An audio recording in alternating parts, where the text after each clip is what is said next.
So that is pretty skookum engine mount, guys. That's like, wow, that's a lot of engine mount. So that'll be fun to put back on too.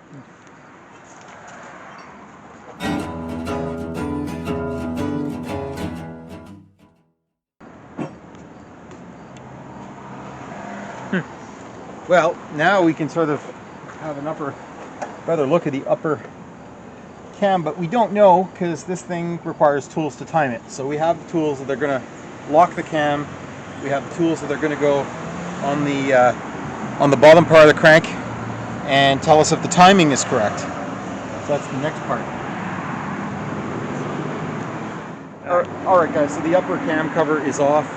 I pulled this bolt out of this down here. We will show you the more covers. Basically, watch your wires as you're going through. Basically, the wires go alongside the cam cover to make things look clean, it looks like. So we're just going to continue to sort of pull those out and get this cover out. I'll show you where the bolts go through. Let's see if that wire will release itself from this in a reasonable way. Looks like it's really in there. I'm definitely going to need something to pry it open.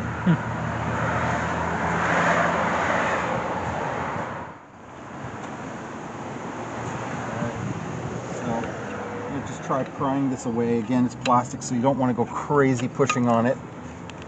You want to push it enough so that it releases that wire. I'm sure there's a special tool.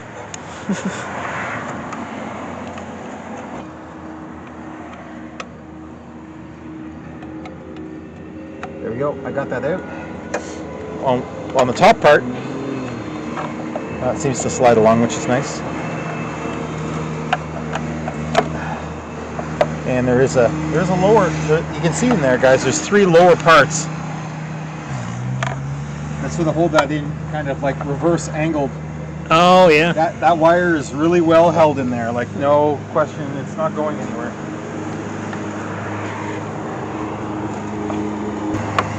Jeez Louise, it's really in there.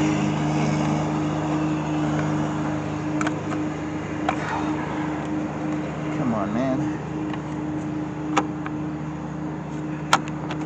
There we go. I got that. I got the technique now. So I'm going to push in behind the wire and then turn, and it pushes the wire out. Aha. And breaks the cover. There we go. So that wasn't great. It wasn't great, guys. I'm sure there's a better way. A little bit of breakage there caused by me. More caused by me. Sorry, guys. I just losing my patience today, I think. But we'll get there.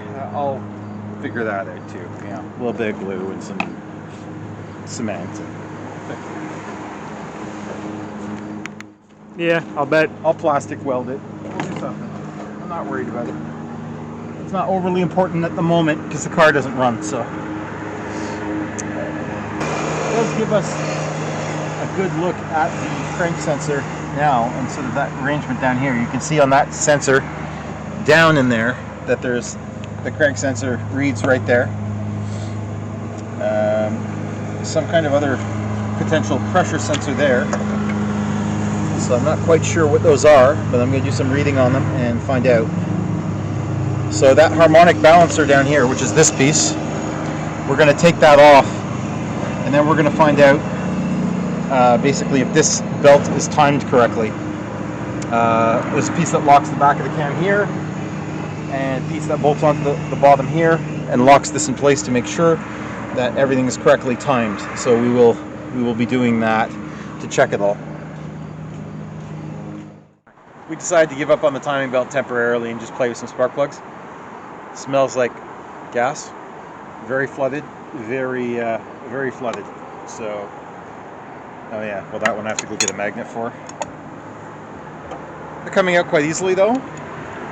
I think they've been changed before, more than likely, because somebody's been under this to mess up our coil packs.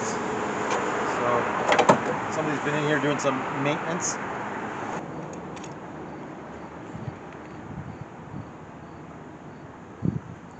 All lots of gas, guys, lots of gas. So I mean, clearly we're getting fuel but not compression. So I'm going to go and get a magnet.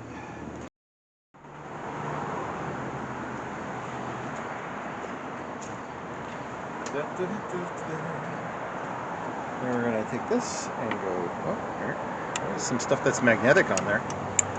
There we go. Get that out of there. Thanks for bringing the bowl back up, man. You're welcome. I was taking lots of trips. So hang this here to remind me when I bang my head that it's there. All right. Go with another spark plug.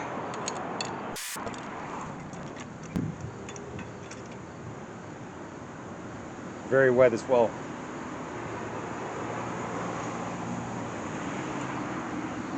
Oh, What? that one's got a little silver on top. Ooh. It's kind of interesting the way that the electrode looks here and around this side. That looks a little odd compared to we got here. Oh, this one chipped off too. Huh. Interesting. Part of me that wants to turn it over and see what's going on there, but I still need to see under this valve cover. That's my biggest issue at the moment. And I'd like to be able to turn over the car and actually see if this is actuating correctly and doing what it's supposed to do. Is there any... It seems to be completely mechanically controlled from here. There appears to be some vacuum here that leads up into the brake booster area. Right here. So that's interesting stuff. I don't see... Yeah, I think, Mark, we're going to be forced to take off that intake. I don't think there's any way... Yeah, I don't see a way around that. I don't want to, but